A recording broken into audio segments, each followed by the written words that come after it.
Olá pessoal, tudo bem? Professor Clóvis aqui com vocês. Hoje vamos voltar aí ao tema população brasileira, tá? Acabar de explicar lá para vocês então o assunto, tá? Complementar então o assunto. Vamos lá então? Começando aí. Quais as consequências do crescente aumento em nossa população de idosos, tá? Aqui, pessoal, ó, tsunami grisalho, número absoluto e relativo de idosos, né? Idosos que, né, considerando aí na faixa etária é de 60 anos e mais, tá? Aqui no gráfico a gente pode acompanhar, né? Nós tínhamos aqui número de idosos em 1000, né? Para a gente fazer, ó, azul aqui, número absoluto de idosos, e aqui porcentagem de idosos, né? Então, aqui em 1950, né, a nossa taxa de idosos era de aproximadamente 2,6 milhões de idosos, né? Ou 4,9% de toda a população brasileira na ocasião. Já aqui, hoje em dia, né, nós temos aí 29,8 milhões de brasileiros, né, acima da faixa etária de 60 anos, né? Ou seja, 14% da nossa população. O que dá para ver, né, comparando aqui a década de 50 e comparando hoje aí 2020, né? Que houve um crescimento exponencial aí em quase 10% aí da nossa população de idosos total, né?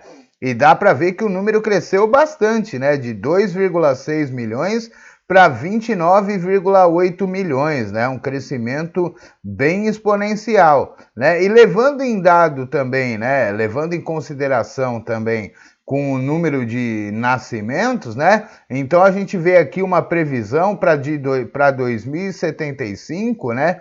Nós temos aí aproximadamente 82 milhões de brasileiros acima de 60 anos de idade, tá? Vamos ver se o professor durar até lá mais 55 anos, né?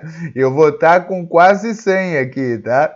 E olha só, considerando, né, nós vamos ter aí, ó, 39,4%, né, da população brasileira aí, em torno aí, ou em torno não, acima de 60 anos de idade, né? Então, quais são as consequências do crescente aumento em nossa população de idosos, né? Primeiro lugar, aumento com os gastos na Previdência Social, ou seja, aumento com os gastos na aposentadoria, tá? Lembrando que recentemente agora, né, nós tivemos aí a reforma da Previdência Social, a reforma, né, dos anos aí que nós temos que trabalhar para alcançar a aposentadoria, né? Agora a idade mínima aí de aposentadoria passou então de 60 anos para cima, né? Antes as pessoas podiam se aposentar antes. Por quê? Porque como a gente vê aqui nos gráficos, ó, vamos olhar aqui, ó, década de 70, década de 80, aí, ó, nós estávamos gravitando aí em mais ou menos 3 milhões, né? 3 milhões e pouquinho aqui de idosos, né? Hoje nós já estamos aí, ó, em 29,8 milhões. Então o gasto com a aposentadoria é muito maior, né? Então o governo optou, né, por fazer esse aumento da idade mínima para aposentadoria para poder reduzir os gastos, né? Lembrando que quando, né, todo esse gráfico saiu aqui, nós não tivemos ainda a pandemia, né? A gente não sabe, né, a pandemia de Covid que nós estamos atravessando agora. Nós não sabemos aí como é que vai ficar os números, né, até o final dessa pandemia. Tomara que se estabilize, né? Tomara, Deus, né, queira, né, o meu pedido aí de todos os dias para que não morra mais ninguém, né? Mas só depois da pandemia atravessar que a gente vai poder, né, ter um parâmetro melhor, ter uma visão melhor de como que vai ficar o número de idosos no Brasil, tá? E aqui diz também, ó, com a saúde pública, por quê, né, que aumentam os gastos com a saúde pública? Geralmente as pessoas mais idosas apresentam mais problemas de saúde, né, uma saúde mais fragilizado. Então elas vão, consequentemente, utilizar mais, por exemplo, o SUS, não só em consultas, mas em tratamentos, né? Em cirurgias, né? E acompanhamento, que eles precisam fazer um acompanhamento maior, né? As pessoas que têm mais idade, e também no custeio dos medicamentos, né? Para que essa população aí tenha uma vida mais tranquila, uma vida mais saudável, né? Atendendo aí de acordo com o SUS aí, atendendo às necessidades de saúde de cada pessoa, tá?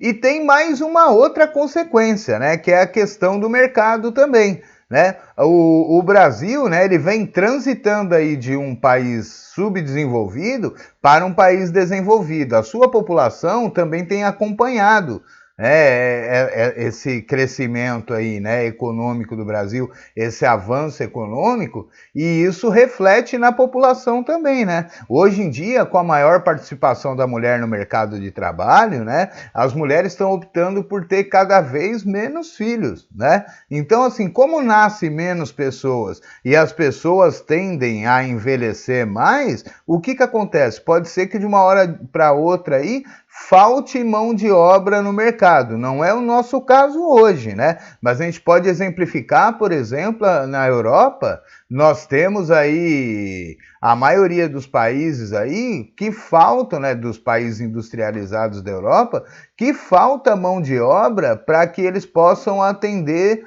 a demanda do mercado. Aí o que acontece? Tem que trazer pessoas de fora, né? De outros países, por exemplo, do Brasil, né? Que tem bastante estrangeiros lá, bastante brasileiros lá, trabalhando, por exemplo, em Portugal, na Espanha, pessoal do México que migra também bastante para a Espanha por causa da facilidade na língua, né? Temos aí, né, um grande fluxo de pessoas da Europa Oriental, né, países como Polônia, Romênia, Tchecoslováquia, e outros países que faziam parte da ex-União Soviética, também migrando, né, para a Europa Ocidental para poder atender a demanda por mão de obra lá, tá? Então, assim, qual que é a medida que os países tomam? Porque como lá tem um número muito elevado de idosos, como a gente pôde ver na aula passada, né? Tem um grupo muito elevado de idosos e um número de nascimentos, né, a taxa de natalidade muito baixa, eles têm que trazer, então, pessoas de fora para atender, principalmente a indústria, né? Porque a indústria é o setor econômico que mais demanda aí a mão de obra humana, né? Ou seja, que mais contrata pessoas, tá? Então, como é que ficou nossa resposta lá? Ó? Crescem os gastos com a Previdência Social, isso é, com a aposentadoria, com a saúde pública, né, com o SUS, tanto em tratamento, quanto cirurgias, quanto fornecimento de medicamento, de medicação, tá? E junto com a queda na taxa de natalidade e de fecundidade, né, que é o que a gente pode observar na pirâmide etária brasileira e nas pirâmides etárias dos países desenvolvidos, pode ocasionar a falta de mão de obra no mercado, tá? Vamos para a próxima, então? Onde encontramos a maior densidade demográfica no Brasil e a menor? A gente vai primeiro aqui analisar o mapa, né? O professor, como todo bom professor de geografia, ama, né, mapa. O mapa, gente, depende do tipo de informação que ele traz para a gente, ele desvenda praticamente a economia. Eu vou dar um exemplo para vocês bem prático, né? Isso aqui, pessoal, é um mapa de densidade demográfica. O que é densidade demográfica? É número de pessoas por quilômetro quadrado que nós temos no país, né? O professor acabou de falar na resposta passada aí que a indústria demanda um número muito grande de trabalhadores, de mão de obra, né? Quanto mais indústrias, maior é o número de trabalhadores, né? E quanto maior o número de trabalhadores naquela localidade, né? A gente vai observar um fenômeno que se chama urbanização, né? O que é urbanização? É um grande número de pessoas, né? dentro de um espaço pequeno, de uma cidade, por ela ser muito industrializada, então ela vai demandar muita mão de obra, as pessoas vão morar próximas ao seu trabalho. E aí o que vai acontecer? Vão criar transtornos aí, né? E criar grandes cidades, por exemplo, como São Paulo, Curitiba, Porto Alegre, Rio de Janeiro, tá? Que são grandes polos industrializados. Então vamos olhar aqui, ó. Aqui, analisando esse mapa, a gente pode ver o que, ó? Aqui, ó. Mais de 100 habitantes por quilômetro quadrado, ó. É o mais vermelhinho aqui, tá? De 25,1 a 100 habitantes por quilômetro quadrado, é um laranjinha, tá?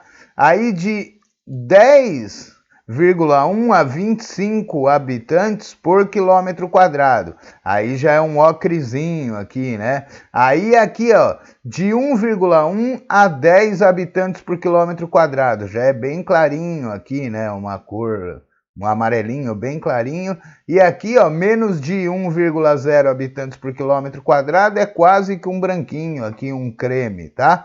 Então a gente vai olhar aqui, olha só, pessoal, olha aqui a região sudeste, né? São Paulo, Minas Gerais, Espírito Santo, Rio de Janeiro, é onde nós temos aqui a região que nós mais temos pontinhos, né? Mais temos aí de mais de 100 pessoas por quilômetro quadrado, mais de 100 habitantes por quilômetro quadrado. Então a parte mais manchada aqui de todo o mapa, né, manchada aí de vermelhinho, é aqui, né, a região sudeste, tá? Então isso nós já achamos então onde é a maior densidade demográfica no Brasil. Principalmente, gente, olhem só aqui, o estado de São Paulo e o Rio de Janeiro é praticamente só manchinha vermelha, né? São os dois estados que mais têm população no Brasil.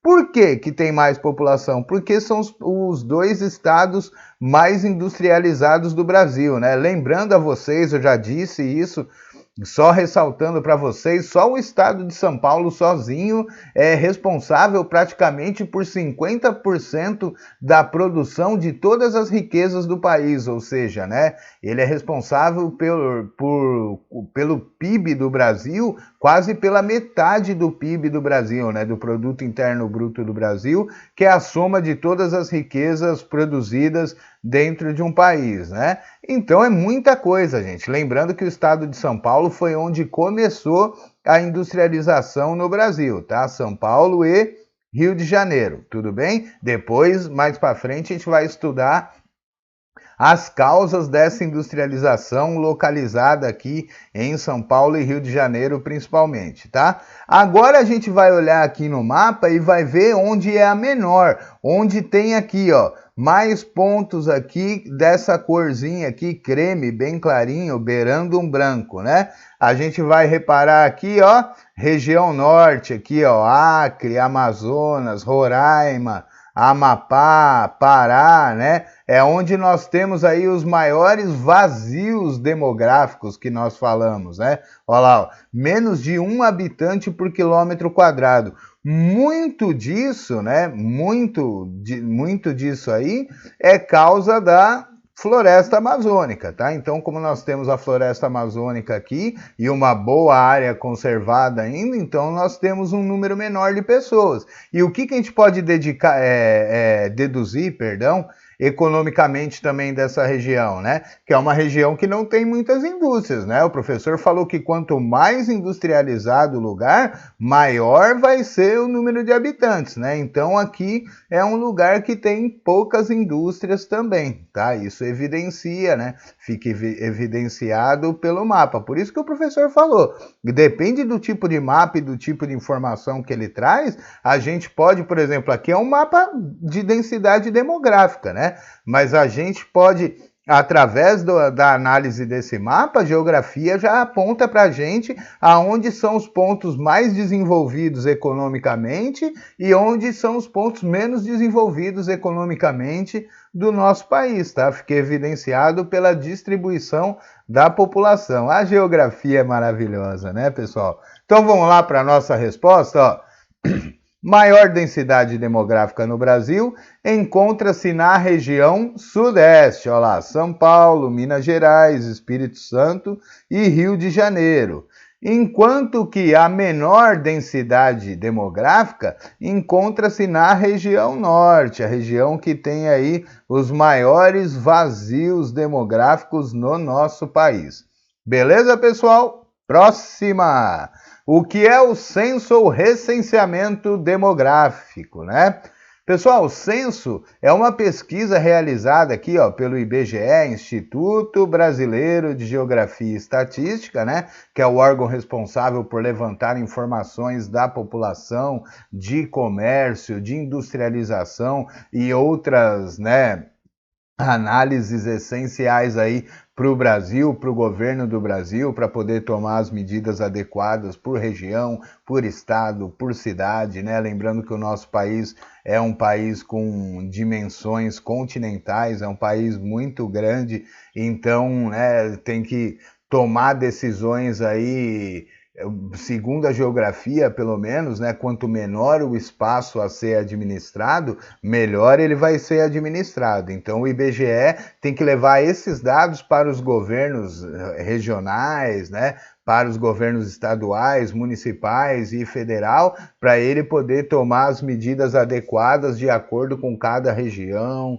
tá? Lembrando que as regiões entre o Brasil, por ele ser tão grande assim, elas têm mudança de clima, mudança de paisagem, mudança cultural, mudança econômica, né? O Brasil, ele é um retalho de diversidades, né? Ele é um país muito diverso em todos os quesitos, né? Até mesmo, por exemplo, no sotaque das pessoas, né? Você vê, tem, dependendo do lugar, por exemplo, eu fui para o Nordeste, né, lá para o Maranhão, lá, fui não só para São Luís, que é uma cidade maior, mas fui lá para o sertão do Maranhão mesmo. É difícil da gente entender o que as pessoas falam, porque é muito diferente o sotaque, né? A maneira como a pessoa se expressa, as expressões idiomáticas, né? As gírias que eles usam, outras coisas, são muito diferentes, né? Até a paisagem mesmo, parece que você está em outro país, né?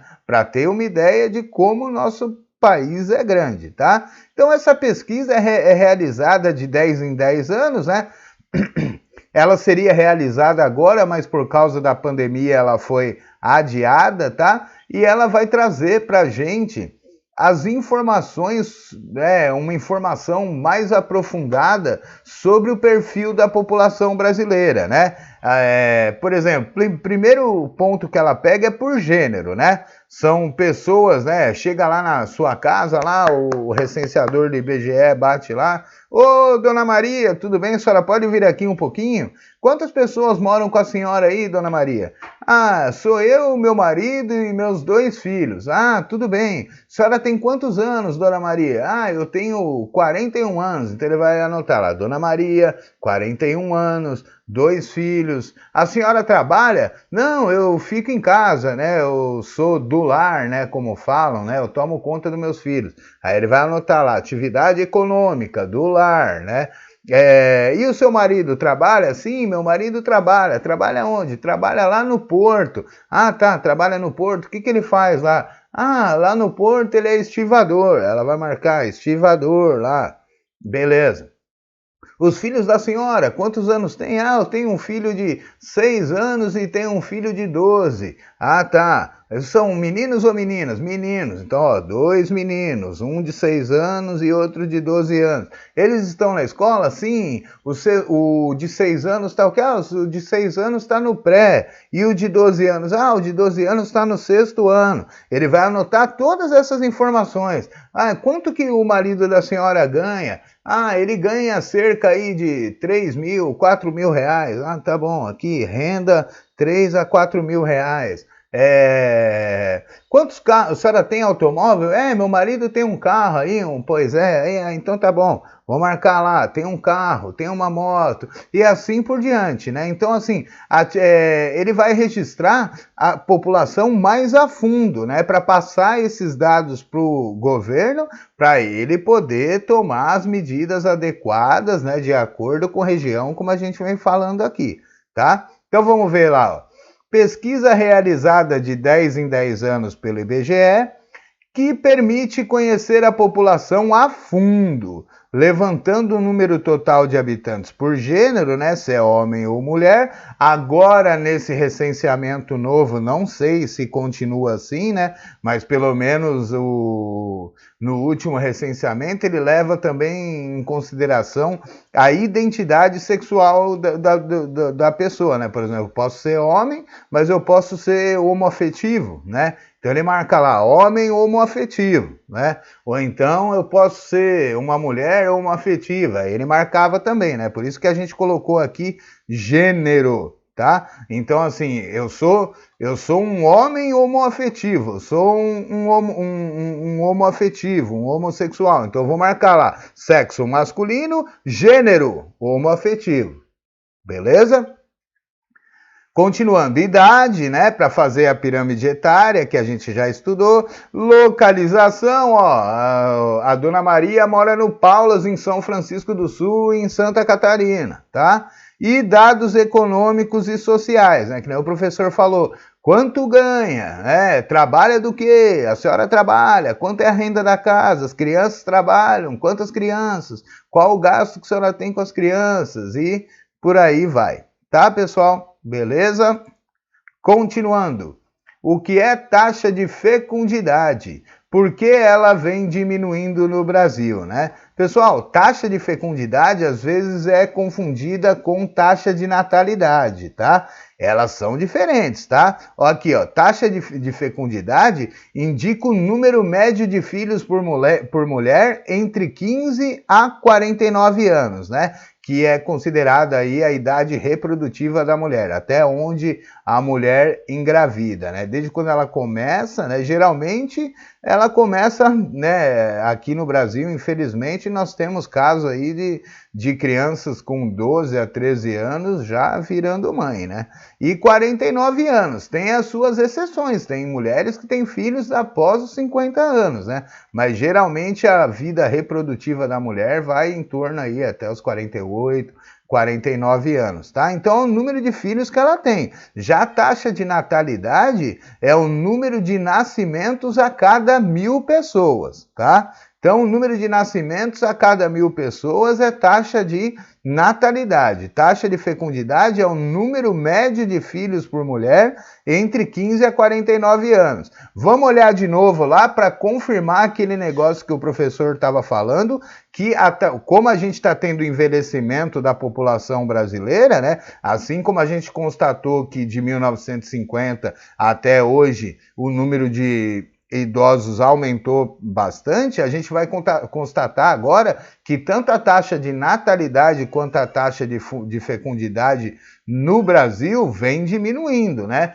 Um dos fatores, que nem o professor falou, é a questão do trabalho, né? A maior participação da mulher no mercado de trabalho, né? Hoje a mulher está mais preocupada em trabalhar, em ocupar um cargo, do que em ter filho, em ser esposa, né? É importante? Depende, é importante, isso é um fator bem pessoal de cada um, né? Eu, por exemplo, eu tenho filho, sou casado, mas não são todas as pessoas que pensam assim. Tem gente que não quer casar, não quer ter filhos, né? Cada um é livre para fazer a sua escolha, né? E hoje, cada dia mais, eu, por exemplo, eu sempre converso isso com vocês na sala de aula, né? E converso também com meus alunos e minhas alunas, né?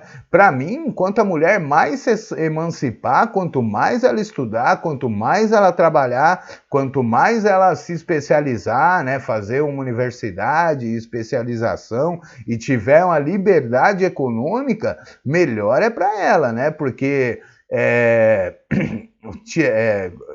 quando a mulher é muito dependente econômica, financeiramente, emocionalmente do homem, né? Geralmente isso não é bom, né?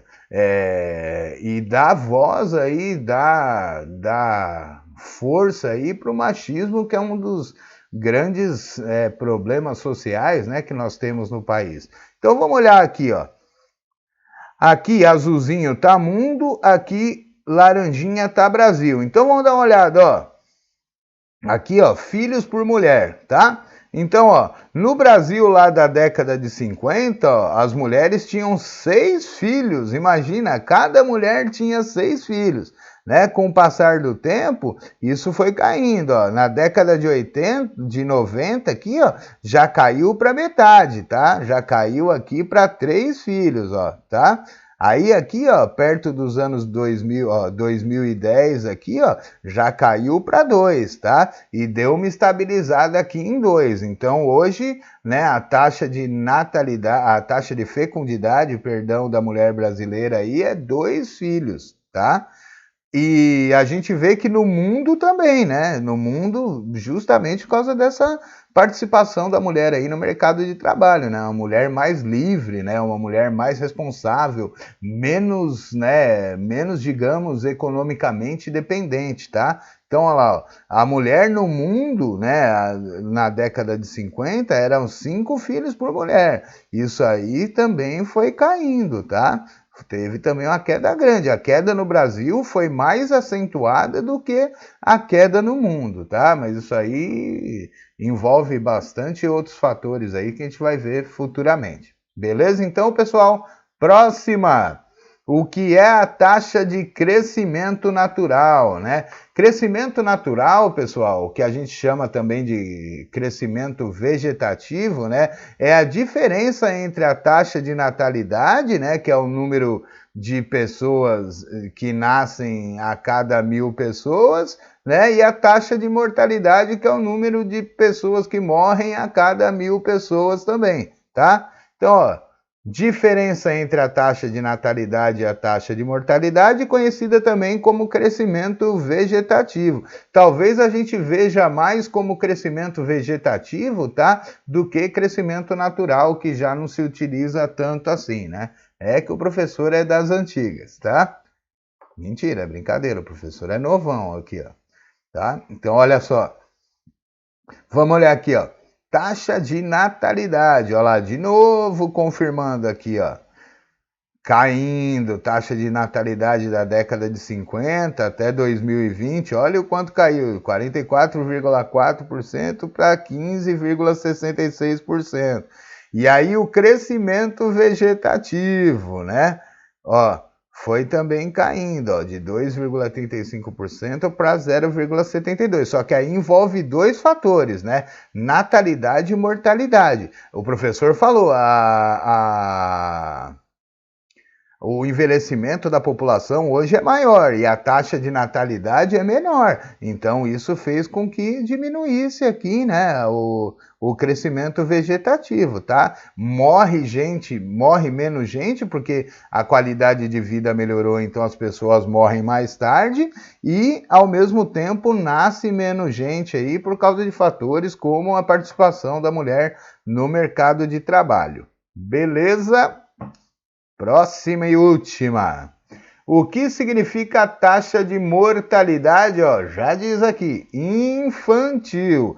Taxa de mortalidade infantil, né? É a taxa que vai mensurar aí o número de mortes de crianças até 1 ano de idade para cada 1000 nascidos vivos, né? Então, a cada 1000 crianças que...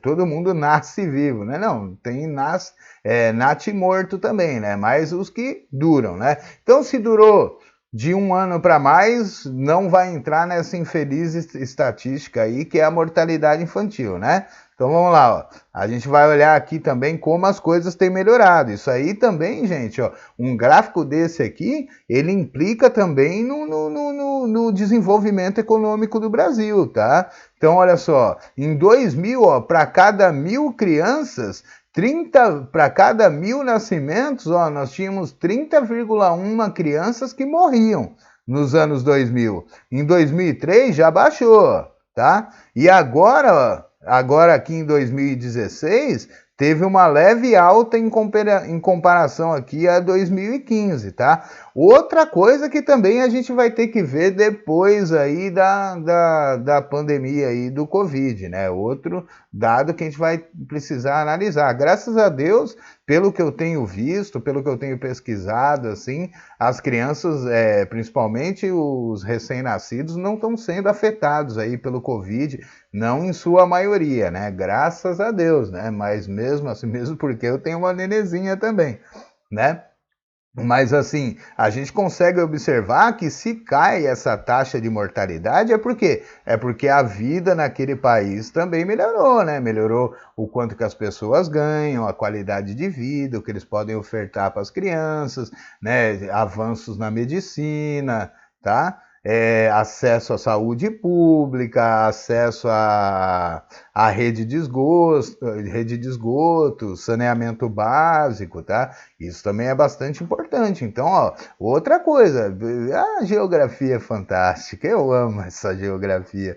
Olha só, gente. Então, ó, aqui em 2000 era 30,1, a cada 1.000 crianças, 30,1. Aqui, ó, em 2016, como a gente não teve o censo, então a gente não vai ter ainda aqui a informação de 2020, né? Mas ó, aqui em 2016, que foi onde parou o gráfico, ó lá, ó, de 14, caiu de 30,1 em 2000, em 16 anos caiu para 14,9, caiu para menos que a metade. Isso é um indicador excelente, tá, pessoal? Isso é sinal que nosso país aí tem bastante chances aí de ir para frente. É para isso que a gente torce, é para isso que a gente estuda, é para isso que a gente trabalha com afinco, é para isso que a gente tem fé no nosso coração, para que o nosso país seja um país cada vez melhor. Pessoal, fiquem com Deus, um abraço, cuidem de vocês, tá? E eu vou estar sempre aqui trazendo conteúdo de qualidade.